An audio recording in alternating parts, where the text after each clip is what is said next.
Hello, everyone, and welcome to the Krista Moore Show. This is an exciting show for us today because we're going to be talking about a subject that usually doesn't even get addressed. So we're anxious to share with you the top 3 reasons why the retreat format is the best and the most powerful for learning and development. So I want to welcome my guest today, who happens to also work with K Coaching, and she is our Director of Learning and Development and also covers all of our marketing. So I'm excited to have you here. Thank you. We actually love having a live show because we have to be very flexible. We had our guest today texted me early this morning. I woke up to a text that she had the flu, but I'm excited to share this topic with you. So we pulled it together. So we made sure that you, really got something out of your time with us today. So this subject about business wellness retreats, I just want to address this for a moment. And we're just going to have a conversation around it. We'll also take questions. So just know that you can type in any question that you want. Where this comes from is I have been in training and development most of my life. K Coaching is a coaching, consulting, and training organization. But I'm seeing a trend, something really different happening, some dynamics, where the training industry has plateaued. It is actually a $166 billion industry, but it's plateauing. And there's a lot of other elements that are coming into play. Retreats, on the other hand, are growing. And when we talk about retreats, some people think, oh, that's foo-foo, or it's not business. And I want to really address that topic today, Joyce. And when you think of a retreat, what do you kind of think of? What's the first thing that comes to mind for you? Just the word retreat. Well, it makes me think of getting away, being out of the ordinary office environment, hopefully going somewhere nice, tropical maybe, or scenic, and really kind of getting out of your normal routine to be able to focus on whatever it is that you're, the theme of the retreat. Yeah, so there are a lot of retreats, like yoga retreats are very popular, and international yoga retreats in particular, and they're popular for women who enjoy yoga. And there are a lot of spiritual retreats. Many churches actually have retreats that are more Christian based, and that's their way of getting out of the church environment and getting into a retreat format for personal reflection. So retreats aren't new, but I think what I'm wanted to really teach today, if there's some learning here, is how you can have business wellness retreats that can be very, very powerful and impactful, whether it's for your own company, whether it's for your leadership team, or maybe just you individually as a business owner or a leader or a sales executive, where you're going to choose that method for your own personal development. And I also like to think of retreats as just like what the word is, it's retreating, right? It's kind of like not going forward, but going inward perhaps. So I want to talk about the top 3 maybe reasons why business retreats are something that I'm excited about and I know are kind of the future for learning and development. So first and foremost, I'd say number 1, kind of differentiator between going to a conference or taking a webinar or doing an online course is the environment. So let's talk about retreat environments for a moment. Why do you think that having a different environment is so important when organizing or attending a retreat? Well, most of us think of business meetings as being at a conference table with a PowerPoint presentation, maybe tables lined up or someone at the front of the room. And that's not the feeling that you want when you go on retreat. So I think the environment is really important. It needs to be conducive to out of the ordinary, out of the office environment, especially if you're going to incorporate business objectives. Yeah. And when I think about environment too, it's kind of your surroundings. Nature nurtures. And if you're outside of the building, or you're not in Las Vegas for a retreat or Orlando for a conference, you're out in nature and you're able to kind of take in your environment in a different way, where you can be in a relaxing setting, a relaxing environment, whether that's at a beach or in the mountains, or maybe just kind of hanging out by a pool. It's almost feels like a vacation, but the environment is one in which it's quieter, it's more centered, it's beautiful, and you're able to get relaxed, kind of detox, get rid of all the digital craziness, get away from your phones, and create this different environment where you can be listening more, not only to what's being told to you, but also kind of listening to your heart, listening to yourself. Often when things are quieter, you can hear more, and it gives you more time to actually think too, and to do some introspection. So I want to share with you a couple of environments. I think we've got a couple pictures here. Let me just see. Yeah. So here's some environments. This one here on the left, actually, I just left this environment yesterday, believe it or not. This is Isla Mujeres. It is the island of women in Mexico. You fly into Cancun, which is an easy in and out, and then take a boat over to this beautiful, magical private island. We stayed at a villa, so the environment was just phenomenal. And we could walk right down to the water, and there were a number of different kind of gathering areas. This is just one down by the water that was covered, so we didn't have to be sitting out in the sun, but it was a relaxing, therapeutic environment. The one that you can see here to the right, this is actually a view from a retreat that we had last June, which was in the south of France. And this is looking out of my window to the pool, the mountains, the vineyards. And believe me, when you wake up in the morning and you can see this, it feels very, very different than, entering a trade show booth. Oh, yeah. It's just so different. And so it gets your kind of mindset around what you can expect and how you're going to feel. And Krista, I don't know how it was in Mexico because I didn't have the pleasure of being on that trip with you, but I know in France, our phones didn't work a lot of the time. So you didn't even have the option of having that distraction. Mm-hmm. So it really allowed you to unplug completely and focus on the reason that we were there. Yeah. So, and every retreat has a different theme typically. And so I don't want people to think that if I'm a corporation or a company or a business and I'm going to put together a retreat, that I have to create kind of a vacation type feel or environment. It does not have to be international like we're showing you here on the screen. It could be someone's beach house or mountain house, but it is creating more of an intimate environment that I think really nature kind of gets brought into it, and it's not in an office or in a big city, and that makes it kind of unique in its own way. mm-hmm. Now, the other area that I want to talk about, Joyce, is for retreats. One of the key differentiators, I think, for a business retreat, and this is what scares people and what keeps people from having them and not going there, is what I refer to as personal reflection. Why don't you describe a little bit what I mean by personal reflection? Personal reflection to me means the process of going inward. That could be taking a self-assessment or doing an exercise or activity that turns you introspective a little bit, and doing some deep dives into your motivations or, thought processes, or just kind of doing some self-discovery. That's right.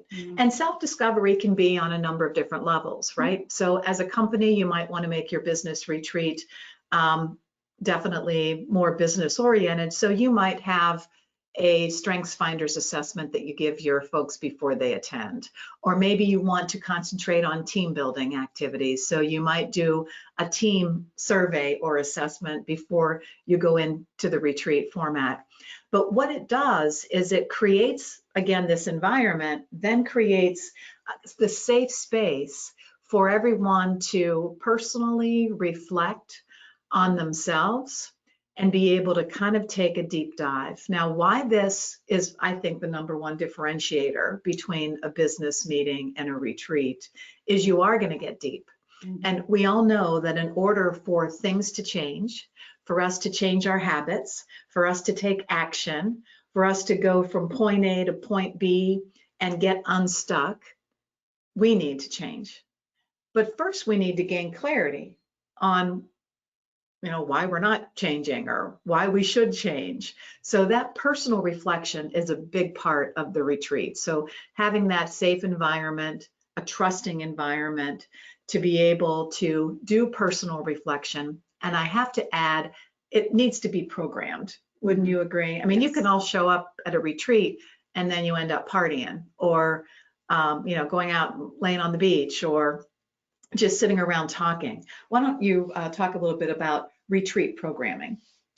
Well, that's a big part of it for me because, like you said, we want to have a structured environment that's led, that's being developed with a purpose so that we have an intention, because you want to have a focus for the retreat. That's right. So if everyone's just showing up and then we say, now we're going to do some personal reflection, well, you may be reflecting on a problem you had with your kids or your spouse, where on a business wellness retreat, you may want to hone in on some specific business issues you're having, or why isn't your business growing, or what can you do about problem ABC or hiring with employees and things like that. So it gives you that opportunity to really focus your lens on what it is that you want to specifically work on. Yeah, and I'll add to that too. So let's just say that it is a business retreat and your focus is for personal development so that everyone on your team understands what's holding them back from being the best leader that they could be, right? So the programming then is centered around that. So how can we do personal reflection, gain clarity, and then actually start building the confidence to move forward differently? And then what's our action plan so that we leave with whether that's a vision board that was created, whether it's a sales strategy that was documented, whether it's your to-do list that you were able to finally create. So the programming is essential. And I think that's what we're really enjoying, is understanding the needs of who's going to be attending that retreat and then building the programming around that. But it really does cover those three areas regardless. It's personal reflection. Then the next step is gaining, after the clarity and understanding, the next step is really being able to feel confident about making the changes necessary. Remember, this is learning and development at its finest. And then taking action. We use that term, turning dreams into action. And that's what retreats can do for you and for yourself personally and for your business. Anything else about the personal reflection? Maybe you can give us an example of a retreat that we've had that you were able to really kind of through some of the programming, take a deep dive on personal reflection. Well, the one that comes to mind for me was when we were in France and we did a mindfulness walk. That may sound very foo-foo, or new agey, but it was really just about spending time in nature, breathing, looking, using your senses, focusing on your senses, and thinking about what your intention was. And for me, it was just so exciting because the theme was your 10-year-old self for that retreat. So we were thinking about what we were like when we were 10, what we enjoyed doing, what we were like as kids, before the world told us who we should be. That's right. And I had this vivid memory of rolling down a hill at my grandma's house, and there was a hill right in front of me, and I thought, well, I don't want to roll down this hill because there were sticker bushes and everything, and I didn't want to really do that, but I could picture myself as a 10-year-old rolling down the hill, and it just brought me such joy. Like, I'm getting goosebumps right now even talking about it. Yeah. And it just reminded me of that simple joy of rolling down the hill, and we would do it over and over again, my sisters and I, and it just made me feel so warm inside and so happy and so joyful. And then I went and picked flowers, and I still have them. I put them in my journal and saved them, and it was just that simple activity that was led, that was guided and directed. And we had some suggestions of what to And do. you were talking about all of your senses. So Yeah. when you were doing that or visualizing that, and you're talking about the different feelings that you had from it, Yeah. what would you say has stuck with you after the retreat that really had impact when you think about that exercise and that part of the programming? It was the visualizing myself as a 10-year-old. Mm-hmm. Because, when you think about yourself as a kid, you can kind of maybe take snippets of pictures, or you see yourself, like we had our popsicle sticks with our faces, when we were 10. Them, yeah. But to see myself rolling down that, it was like I was looking through my 10-year-old eyes Mm-hmm. and seeing, not watching myself go down the hill, but being It's almost myself. kind of giving you permission to be yourself and to feel that playfulness again in your life. Yes. Yeah. And feel that sensation and, smell the grass and look up at the blue sky and that feeling of, when's the last time you rolled down a hill? That's right. I wish you would have actually done it. I wish I had to. It was, on that same mindfulness walk, I'll give my example too. I had this intention, and it was interesting because I was down this path and there were two roads. And the one road, I knew where it led because it would take me back to the retreat center. The other road, I had no idea. And I was a little afraid because there could be animals, there could be snakes. I'm in the middle of, the woods pretty much, and I don't know where I am. And I stood there and I thought to myself, what would my 10-year-old self do? And this was a mindfulness walk. Again, we're talking about the importance of programming and self-reflection. And I stood there and I decided, well, she'd go this way, down the path that I didn't know where it ended or what I could expect. And what that taught me, and kind of what it brought back for me, is I need to take those risks. If I'm confronted with this choice or this choice, don't take the safe choice.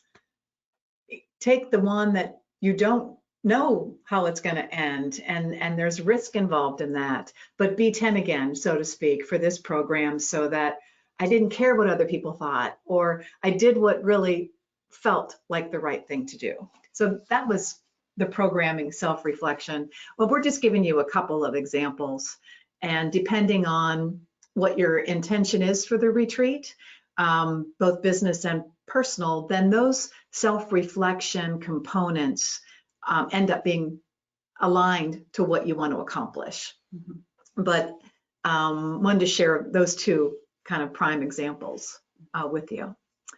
Now, the third area that we want to talk about, we talk about environment and personal reflection. And what is the third one?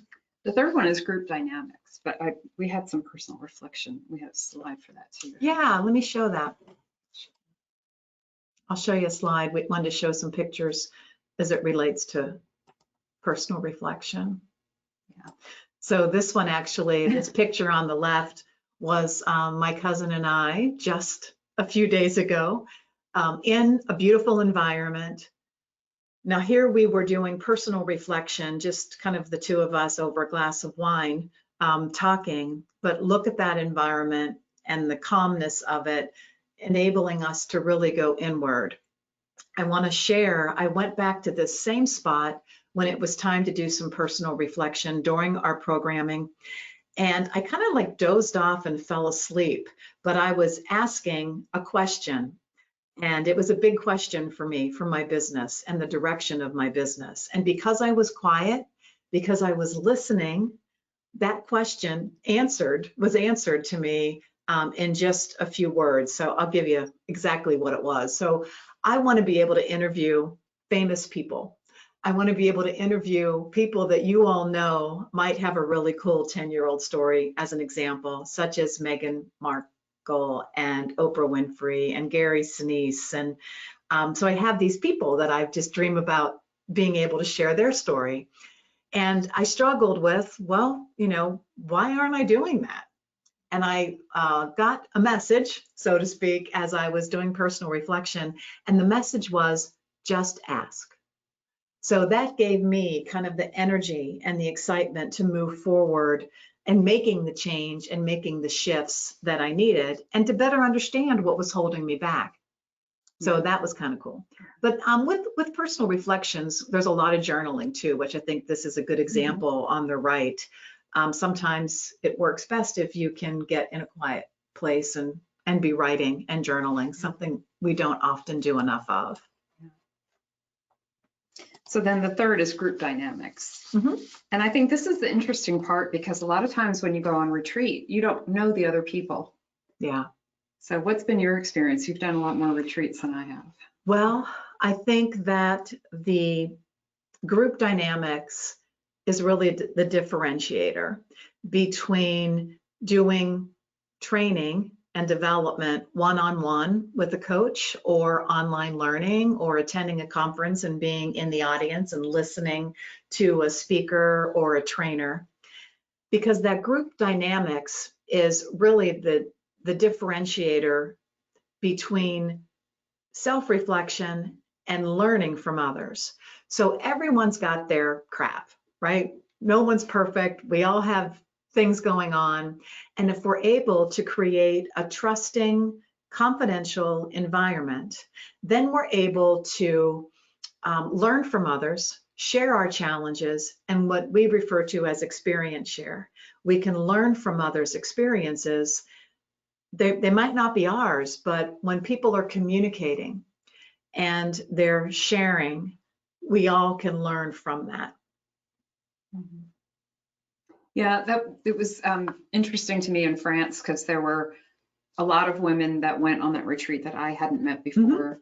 And it's always maybe a little bit, nervous feeling or intimidating, because you just never know, am I going to get along with everyone? And I'm an introvert, and I know I need my downtime to recharge. And but it's always such an enriching experience when people bring their background and their life experience to the table and share it with everyone, because we all have different gifts and talents and strengths and issues that we come with. And so to be able to share that with people and hear different perspectives is always an interesting dynamic, and it always adds elements that you could never predict. And really, when you think about that group dynamics, it might be your leadership team. It might be strangers. It depends on how the retreat has been organized and what the programming is. Regardless, the group dynamics can really be a learning environment of its own. For example, the one retreat that I just returned home from yesterday, there was a lot of conflict and trauma, and way more than I had anticipated or expected. But I can guarantee that everybody there learned something from that, including, the 2 people that were having conflict, or the 4 people that experienced the conflict. And our retreat facilitator, Dr. Julie Lopez, who is absolutely fabulous, she said, through conflict comes blessings. Something good comes out of that conflict. And that's something that I didn't realize before. I avoid conflict, but through this group dynamics, we were able to learn through that. And those are things that you just don't get doing online learning, webinars. It's that group dynamics is a big differentiator. But I want to add to that too, because we do a lot of training around shipbuilding. And shipbuilding is intentionally working on the relationships and the partnerships that matter most to you. I can stand in front of a group and speak for 45 minutes on shipbuilding and have you do some activities, or you can attend a retreat and do some programming around shipbuilding with those people that, say, are your coworkers that you need to build a stronger team with, or a better partnership or relationship with. And that's the difference then. So the team dynamics is you're working in an environment that is different than just the office space, and working together as a team. The other component of team dynamics is what happens after the retreat. Why don't you explain that? Yeah, I think that's an important element, because as you mentioned, training is such a huge industry. But what happens afterwards? Because, you as an individual or perhaps your company invests money in Mhm. training. Mhm. And then what happens after? Because when I was working in the corporate world, we went on a lot of trainings.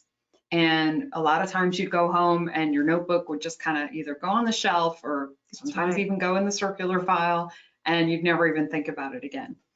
With the retreat process and the retreat environment, it tends to have a more lasting effect on people. Mhm.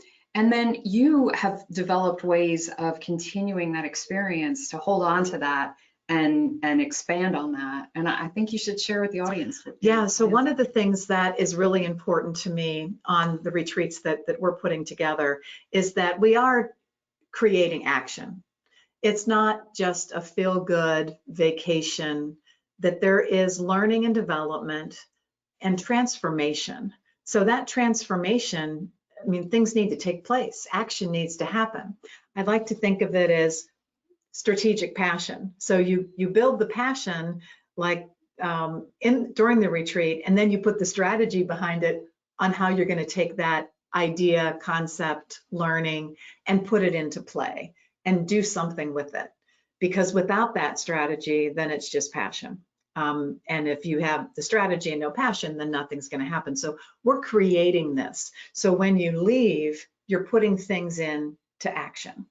For example, accountability is a big part of it. So after the retreat, you've created this environment and made these friends or built relationships with coworkers. And now you can put together a mastermind group. Maybe it's a Facebook group, but it's more for, I have expressed my intention and my change that I'm going to do. And now I have a group that's going to help me be accountable to what I said I'm going to do. And that is very different than just many training events. Like you said, you come home and you put it in the file folder or don't do anything with it. So that's an important part, I think, to our retreat formatting. Mm-hmm. Yes. Yeah. I just want to go ahead and show you another slide here, because this to me shows group dynamics. This is a retreat that I had last year.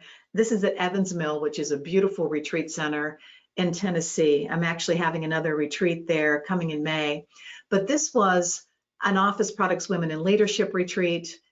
We talked about shipbuilding, and that's why we had our captain's hats. But this is one of the last days of the retreat. Look at those faces.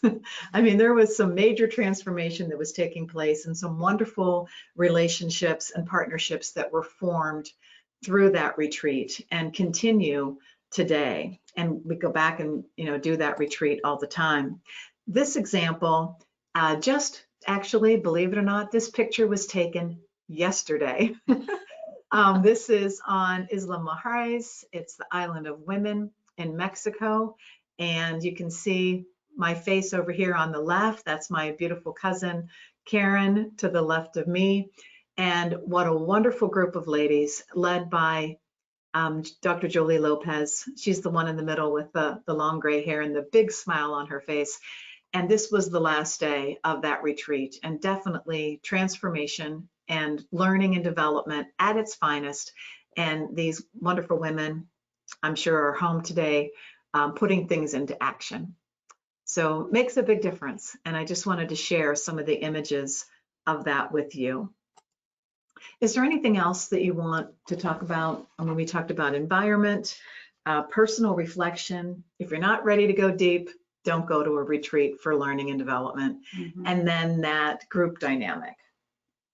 I think those are the three strong elements, but I think it would be a good time now to share what your plans are for your upcoming retreat. That sounds great. I will do that. So one of the problems that I see that I'm trying to solve, so to speak, is the training industry is plateaued, as I had mentioned before, but the wellness industry is now at about $4.2 trillion globally. It's very big. And within the United States, retreats alone are $563 billion industry. But what I don't see is combining of those two. And that's where I bring to the market kind of business wellness retreats, so to speak. And what I wanted to do was to be able to offer a lot of what I know, a lot of the training that I do within Race to Amazing, and how passionate I am about the need to have that personal reflection in order to create clarity, to be able to put action into play. We've designed 2 different retreats. One is the Race to Amazing, which is around my book. It is a leadership retreat, definitely focused more on business, but still those elements are there. The going deep, the personal reflection, the creating clarity, the building confidence, putting the strategy and the action plan together. You get that all done in the time that you're in this wonderful, relaxing environment. So, and the other one is the B10 again, which we've talked about very, very often on our show. So let me just share with you what's coming up. We have the B10 Again retreat where you can turn your dreams into action. We have this at Ocean Isle Beach, which is right here in North Carolina. Beautiful home near the beach where we can get quiet, enjoy the environment. Wonderful program that's designed that we're implementing over those 3 days. And it's really going backwards to move forward and put those dreams into action. So we're excited about that. Can I just say one thing about this beach retreat? This is what based on the retreat that we did in France last year, and that was an amazing experience. And I just want everybody to know there are only 4 spaces left for this March retreat. That's right. So if this is something that has piqued your interest, you can learn more about it at your10yearoldself.com. But if this is even remotely interesting to you at all, you need to jump on it now because, like I said, only 4 spots are left. Yep, that's great. Thank you. And this is the one that I've aligned to the Race to Amazing book. It's in the spring. It is May 18th through the 21st at a fabulous retreat center here in the U.S. Easy to fly into Nashville. We pick you up at the airport, drive you to the retreat center. You have your own luxury accommodations where everyone has their own deck, as you can see at this particular building. Is called the Solstice. It's beautiful. And there's a lot of retreat like meeting space within this building, but there's hiking and there's yoga and there's different elements and absolutely fabulous food too. They've got a great chef. So we're going to do business building workshops, professional development. You'll leave having accountability and a mastermind group. And I certainly encourage you attending the Race to Amazing retreat. Again, open for registration, and it's a small group and these seats aren't going to last very long. So hope you can jump on that. You can go to racetoamazing.com/retreats and sign up for that today. So just want to share with you who we have here today. Obviously myself as the author of Race to Amazing and talk show host. I think I should add to this retreat leader. I'm passionate about this format for learning and development. And thank you, Joyce, for joining me. We love to be flexible. Our guest had the flu this morning and I just got back from a wonderful retreat. So I wanted to share the impact that retreats for business could have on you and your company. So I want to thank you for joining us, and please give us a call if you have any questions, and we hope to see you at one of our retreats. Thank you.